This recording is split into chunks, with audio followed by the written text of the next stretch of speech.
আপনার কাছে কি একটা ডায়েরি বা ল্যাপটপে একটা খালি ফোল্ডার আছে?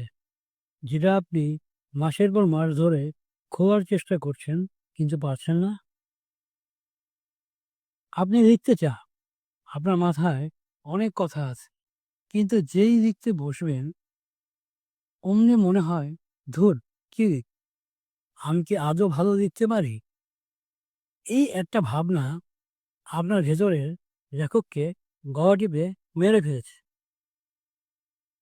আজকের ভিডিওতে আমি আপনাকে দেখাবো কিভাবে কোনো আইডিয়া ছাড়াই আপনি আজকেই আপনার প্রথম প্যারাগ্রাফটা লিখে ফেলতে পারেন। আর ভয়, ওটা তো স্রেফ একটা অজুহাত। পারফেক্ট হওয়ার নেশা ছাড়ুন।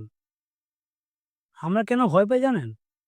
কারণ আমরা চাই প্রথম লাইনটাই যেন রবীন্দ্রনাথের মতো হয়।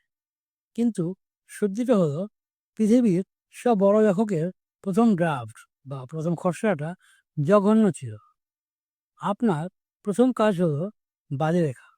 নিজেকে অনুমতি দিন যে আমি আজ পৃথিবীর সবচেয়ে ফালতু লেখাটা দিই। Free writing technique. আপনার মাথায় যা আসছে তাই হতে পারে সেটা আজ আমার মন ভালো নেই, বা আমি বুঝতে পারছি না কি লিখি। যখন আপনি হাত চালানো শুরু করবেন, দেখবেন মস্তিষ্ক ধীরে ধীরে আসল আইডিয়াগুলো বের করে দিচ্ছে। ৫ মিনিট ঘড়ি ধরে শুধু লিখে যান, কাটবেন না।